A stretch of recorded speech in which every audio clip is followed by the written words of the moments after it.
Good morning from Narrabeen Caravan Park. Just all packed up. This is where we were last night. Nice little grassy spot. Couldn't ask for much better, really. No, it was a bit noisy because the road just out there is full of trucks pretty much all night. So that was probably the only complaint. But you can't win them all. We had a nice patch of grass to sleep on and really good facilities here. Yeah. Nice kitchen. Camp kitchen. The showers and toilets are amazing. Yeah. And $20. $20 for a night for an unpowered site. So can't really complain.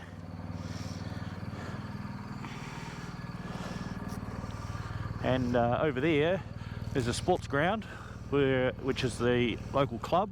We had dinner there last night. A few drinks. Well worth a stop there as well. Support the local community. So, all right, we'll get on the road. Oh wow, 9:30, pretty good start to the day. The clouds have already left the sky. Yeah. So we're just talking to a local at the caravan park. She reckons 28 degrees here in Narrabeen today, so it'll be a nice day. We're going to start heading south after we head west for a little bit and down through past Kondinin, Kulin, down into Dumbleyung and probably down through Wagin, I reckon. So I don't know whether the temperatures will be as high down there, probably not. Either way, it's going to be a nice day. Yep, I've put a couple of points of interest on our track, so a few places to stop and have a look at, places we've not been before. We haven't spent a lot of time out touring through here, so looking forward to today. So we might keep a little bit of a bobtail count. Still haven't seen any of the legless slithery types. But by all accounts they are starting to come out, so we'll see. Here we go, row lookout. Incline not suitable for caravans.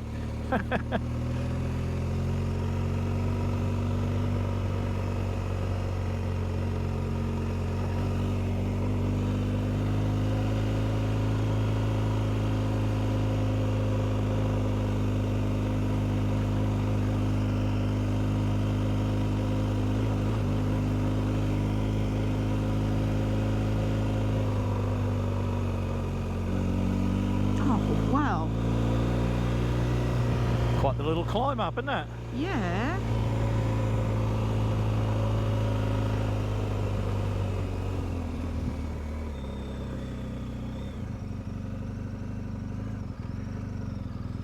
Some sort of monument.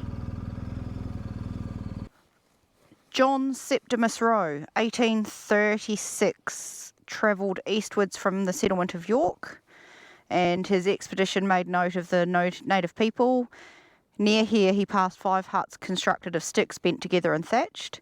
He also observed the almost total absence of watercourses through many miles, leads one to conjecture that the rain is absorbed by the land itself.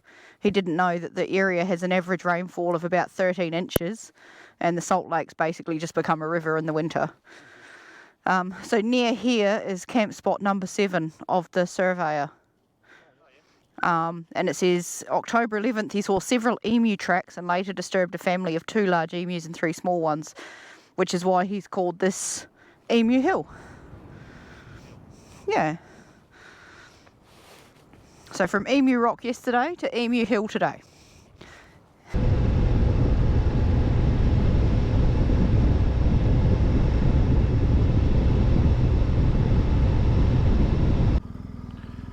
What's this one say?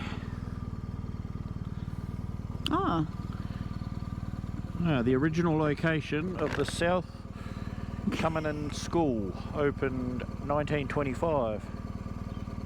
Moved to a new building in 34 and then closed in 49. Oh, look at the first pupils all listed. Oh yeah. Obviously the Kemple family was pretty big in the location.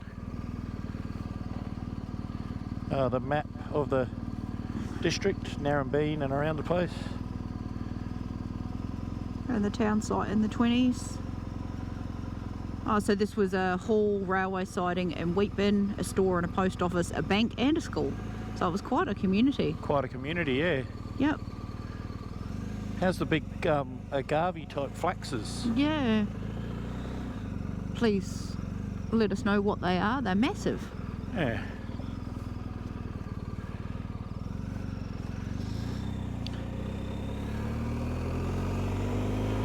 They can't be native, surely. No. And they've still got the big grain receival here.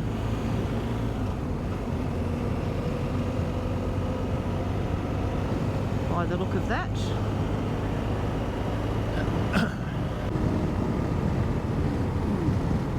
We are the Larrikay town site, or the former location of said town site.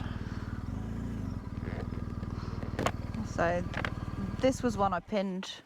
They've done a little bit of restoration here, like just letting you know what used to be here. But it was pretty cool. It was just a store, and the railway line ran between here and Narrabeen, here in Kondinin and Narrabeen, 6 stations, and they were used by the farmers. So this had a general store, butchers, a house and a garage with petrol houses. And there was a dam and a rifle range, so again, carting the wheat. All the distances were kind of driven by horse and cart distances in a day. Yeah. Originally, and then they kind of became rail stations as the trains developed.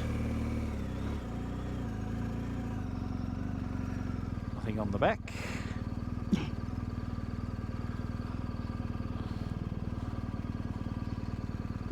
I don't think you can get anywhere else out there to have a look at anything.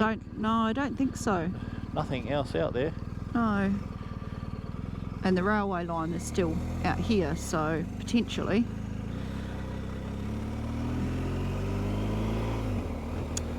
And that leads us very nicely into leaving the Narrabeen Shire and into Kondinin. First stop of the morning, and I've already had to clean the visors. There's actually a little survey map here, just a depiction of John Roe. So we saw the lookout earlier. He was quite the explorer. You can see there all of the areas, 1848 and 49. He went York, he came down through Kondinin, Calgarin, and he actually came right down through to Cape Riche, Juramungup, and right along the south coast. So pretty amazing works and exploration and survey that he did for the state. And I've got a few more points of interest marked out between here and Kulin, so see what we can find. Here at the Kondinin well, which I think is out on the lake where we're going to head, that was took them from September the 8th to September the 21st, so 13 days from Perth. And then they carried on 12 k's south, found water, and they actually went all the way down through to Cape Riche by the October.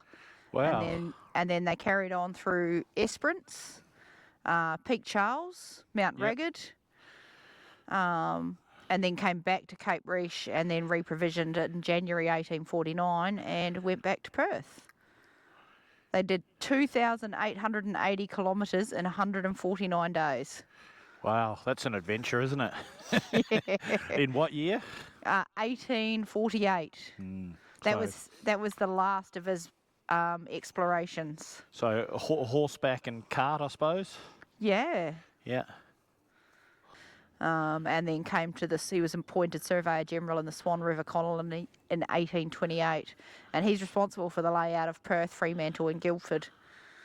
He didn't retire until 1870, so he was born in 1797, so he was 73 when he retired.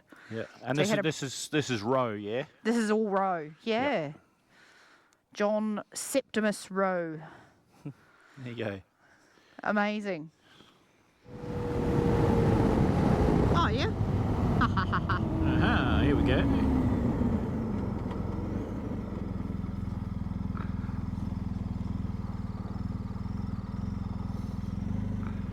think we have to walk out to them. Looks like it. Oh yeah, there's a little gateway there.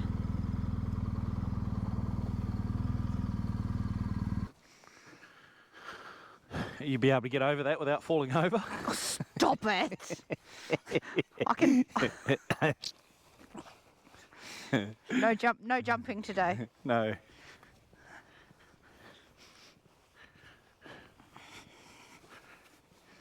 So the first guy here is sharing. This guy here is clearing land. This guy's Crop inspecting. And this guy is pointing, is that a train? Is that rain? He's got his hand out, is that rain? Yeah. Made from star pickets, predominantly. Yeah, all star pickets. All star pickets, and yep. Very cool. Probably becomes quite a floodway, that one, with a bit of water. Look out, galahs.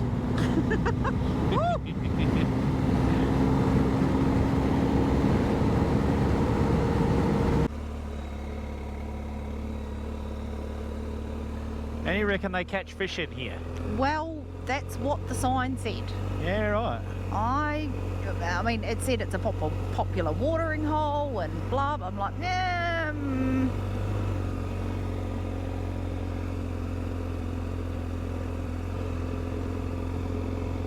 I would imagine when they've had really good rain.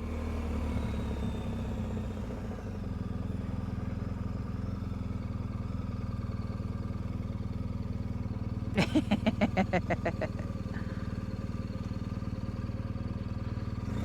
can see where vehicles ride. It looks like you might have room to turn around.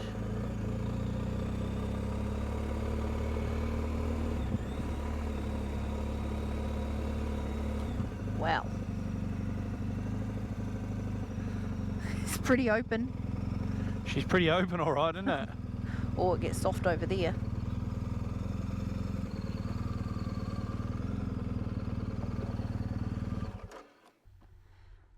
So we've done a big circle out of Kondinin, stopped up at the Statue Lake and come in here to the bottom end of Kondinin Lake.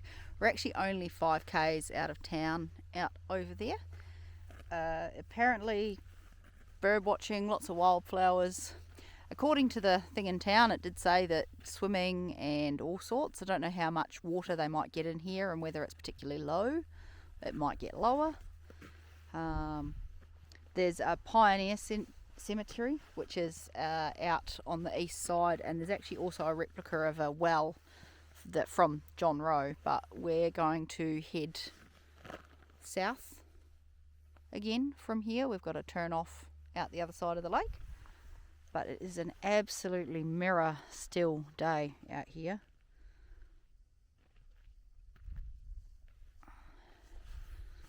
And quite nice that there's a hard pack track right down to the lake, so no risk of getting stuck in those salt flats.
straight into the back of Kulin. It is Kulin Rock Road, so we've just had the conversation. We think we've skirted around Kulin Rock back there. Yeah. There was no real signpost or anything, but kind of makes sense. Great back road between the Kondinin Lake and here, though. Really good. Really nice. Yeah. Kulin's got a big 72-hour RV stay. They promote that, but also every year, is it October, I think they have the Kulin races. Yeah. And the town packs out for that. But I think the rest of the year it's more just a transient sort of a spot passing through. Kulin is also home to this very large water slide in front of us. And an old shell museum. Yeah, museum.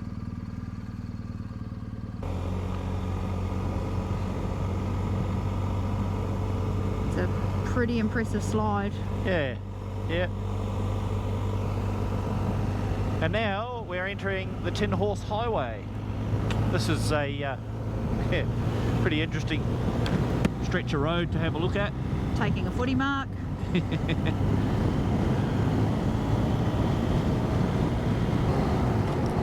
A golf course, so obviously a couple of golf horses. What they are. The flying horse. Dart player. Oh my goodness. Definitely some creative use of tin. Yeah. Out along here. But out here is where the race course is, where they do the bush races. Yes. So hence why they made this the Tin Horse Highway. The lion's bloody horse, yeah. Look, yesterday it was the Mile of Boots. Today it's the Tin Horses.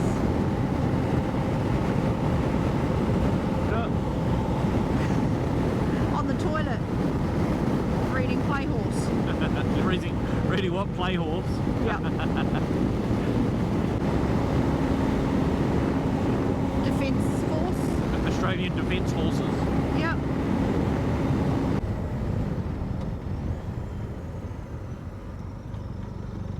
Really gone all out. They have, yeah.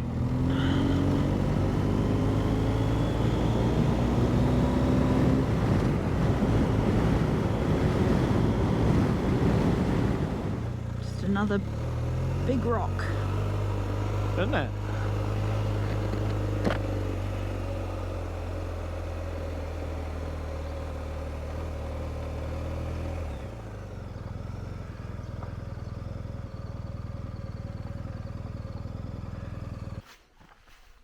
More things for me to trip over.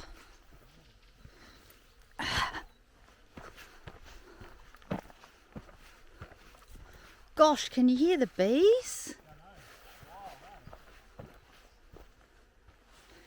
The colour.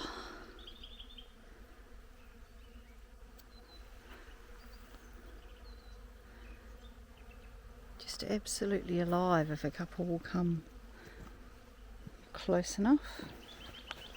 Here we go.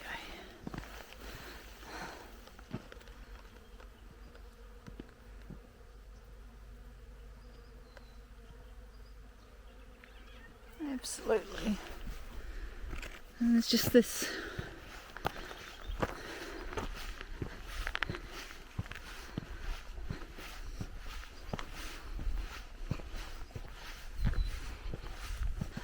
that is one huge rock.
one GoPro that might work now. Who knows?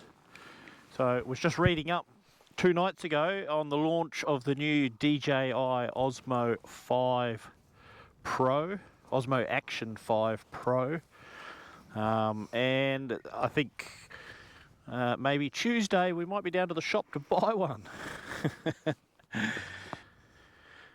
All right, so we're about to embark on another state. What do they call it? The state barrier fence now, which is literally just out here. Yeah.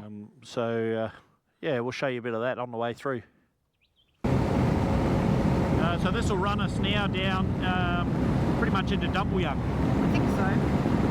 It'll be all sealed from here to Dumbleyung. So we'll just kick back, put the cruise on and enjoy the ride. Here's a piece of the original state barrier fence. It's had lots of names: rabbit-proof fence, vermin fence, emu fence. I don't know that emus would stop for that, but I guess maybe they get tangled. It was built between 1901 and 1907, mainly to keep rabbits out. And there's 3 fences. There's the number 1 that goes north to south, so everyone's kind of heard of the rabbit-proof fence probably. The number 2 fence is smaller and further west, and then there's a number 3 that runs east-west. Took 6 years to build, and all up, all 3 fences stretch 3,200 kilometres. The cost to build each kilometre at that time was $250. Cool bit of history for the state. You know, those barrier fences were a major thing back in the day. And the ones that are still, like the one we come across out at Emu Rock, still patrolled. Yeah, still patrolled, and it's still doing a job, so it's good. Yep. But the old Garmin Maps is not the most up-to-date thing either. Oh, what's on the road here?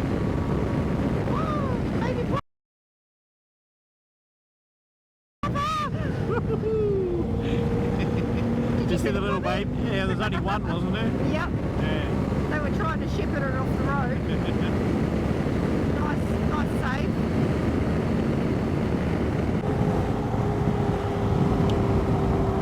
Train line for some of the grain receival bins. One tucked up in the trees, back out to the left of us.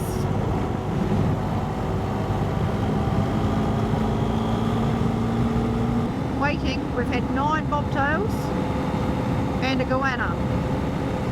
I need to get to double digits on the bobtails. and a baby plover in the middle of the road. Yeah. Almost like a partridge in a pear tree. Yeah. The 125 gate road. Don't know what this is. Who picked this one? Probably me. Some old cars in here. So this road was what? 129 gate road. Yep. I'm guessing that's to do with the barrier fence. Yeah, because we came off 125 gate road and this is 129. Yep. So access roads to the barrier fence, I guess. The gates. At one time, yeah.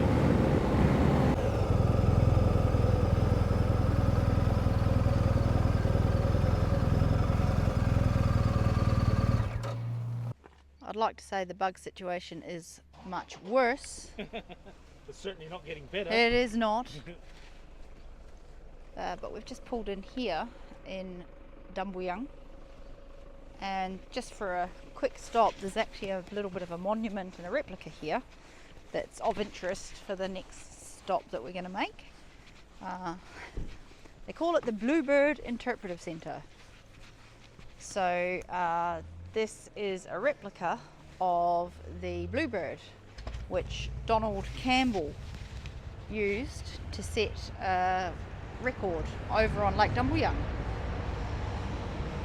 So they had a bit of a celebration for him and marked the 50th anniversary in 2014. So his daughter has actually also set a world speed record over in Nottingham. But this is the Bluebird K7. There's a few specifications there.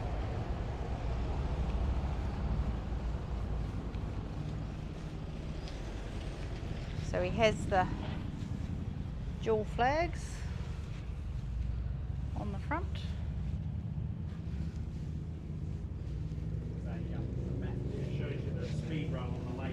Oh, cool. I was looking for that. They've got details about his daughter. So the lake 13 kilometres long, and there is a memorial. At 3:43 on the 31st of December, the sunlight shines through an aperture and lights up a miniature bluebird on the plaque. That's pretty cool. So the lake is quite often dry. It has overflowed. We've seen it, and seen it with boats on it and things skiing, like that, skiing. But yeah, quite often over time it's been too low for anything. Wow, the blossom here. Really pretty main street. Nice. One last detour for today's ride. I'm going to duck in here and go and have a look at Lake Dumbleyung.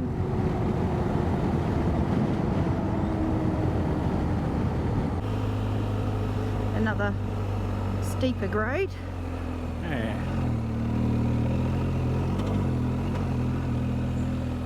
But nice of the farm property owners to let you come in here. Yeah. And amongst their crops.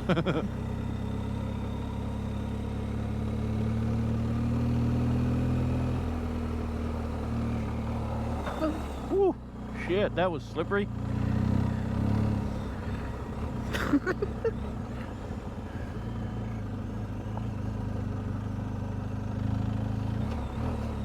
Off cambered shit.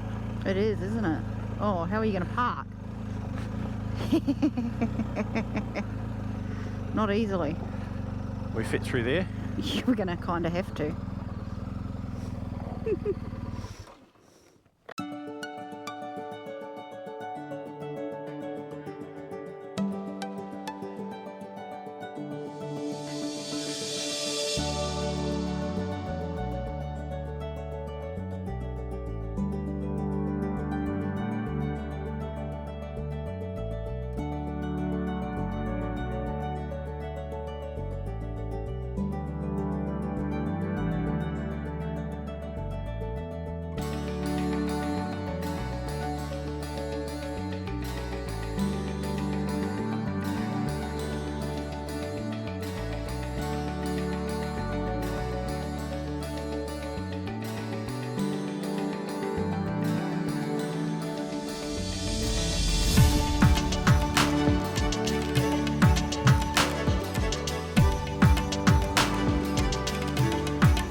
So just looking out over Lake Dumbleyung, this is Pussycat Hill, and pretty much New Year's Eve 1964 that Donald Campbell set a speed record. So he had a turbojet engine, 3.05 tonne of air per minute, 492 litres per minute of kerosene fuel.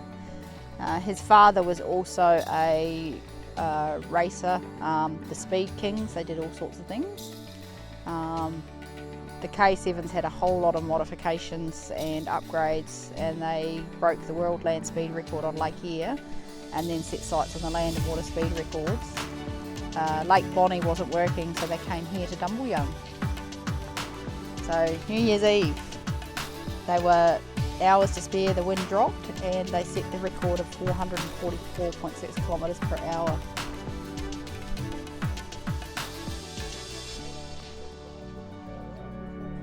So they've spent a bit of time restoring this. They actually recovered the boat because he actually did have a tragedy on Lake Coniston 3 years later and actually crashed the Bluebird. 3 seconds from victory, the bows went up, somersaulted, and he died. Pretty nice, all right.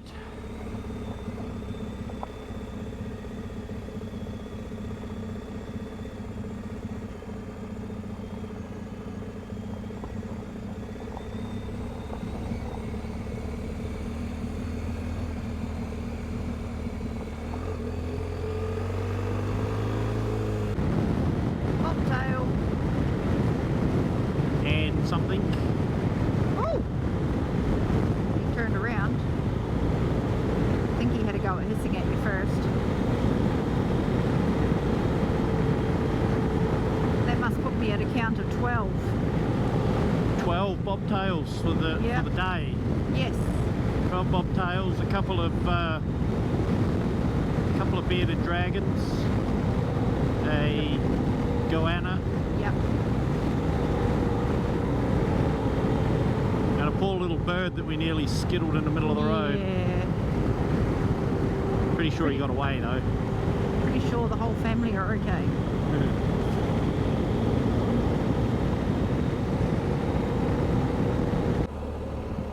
And just looking straight down the main street, we have the giant ram.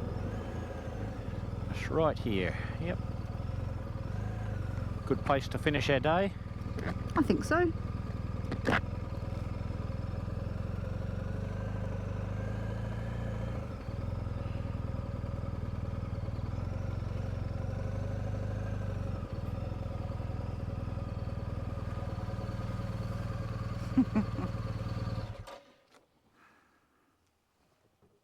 Day 3 on the road. Yep. Finished up here in Wagin, so home of the giant ram. Pretty good day. Just a touch over 300 k's, I think, or under 300 k's for the day, so not too bad. Yeah. Yeah, some great scenery, great roads. Enjoyed it. Good day. Really cool. Lots of surprise points of interest that were actually worth stopping at. The lakes and things were just beautiful. Yeah. Yep. Yep. So we'll call it quits here today, and might see you on the road again tomorrow. Cool. Bye. Bye.